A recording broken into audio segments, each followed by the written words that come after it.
We are here at the American Center covering the Nexus event, and to talk to us, we have Mr. Erik Azulay. Eric, welcome. Thank you very much. Glad to be here. What can you tell me about Nexus? So Nexus is a U.S. government initiative specifically to help Indian startups get up and running, be sustainable, connect them with U.S. companies, and help them get funding as well. Right. So, how did you target India, and how was your experience in India working with Indian entrepreneurs? Well, it's been a great experience. I mean, the reason we chose India, I think, is clear that India and the United States are leaders in the world in entrepreneurship and startups. I think India is number 3 in the world in number of startups. The United States is number 1. And we felt that if we can bring the best practice from the United States and combine that with the best practice of India to help these startups really get not only be successful in India, but internationally, that is something the U.S. government would like to do. And the experience with Indian entrepreneurs has been fantastic. We've seen some really interesting technologies, and we've actually expanded to the 4 countries around India and South Asia, so Bhutan, Sri Lanka, Nepal, and Bangladesh, so they can come and learn the best practice from the Indian entrepreneurial ecosystem. There's an age-old saying that 9 out of 10 startups actually go on to fail. Yes, that's right. Correct. So, to the Indian young entrepreneurs, what is the kind of coaching or the guidance you're giving to make sure that they succeed? Yeah.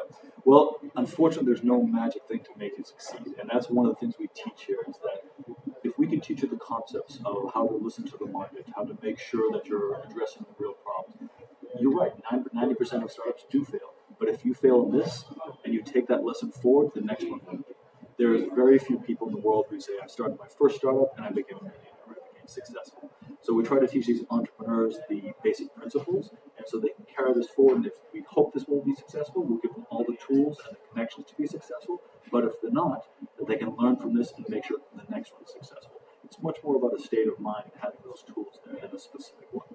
So, what opportunities would Indian startups have? Would they get to go to America to actually learn more skills, tricks of the trade? What opportunities do they have to expand themselves internationally?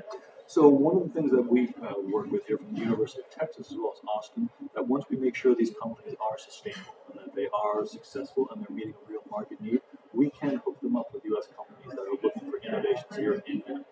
So yes, we can help them with international access. As I mentioned, we just expanded in this first cohort. Now this is the first cohort that has companies from Sri Lanka, Bangladesh, Nepal, and Bhutan. So we're trying to also create regional hookups. So not only with the United States, but for Bangladesh to India, and India with Nepal. And so that's a very good avenue for a lot of technologies coming from India that can work in the rest of South Asia. When we talk about America nowadays, there's obviously an ongoing tussle in the international scenario going on with President Donald Trump making all those sanctions. And there is also a trend where people are saying that globalization might actually be ending.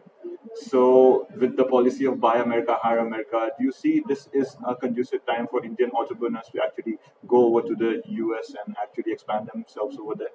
So one of the things we talk about is, there are of course global trends, but the whole point for an entrepreneur is that you are meeting an unmet need. You are solving a problem.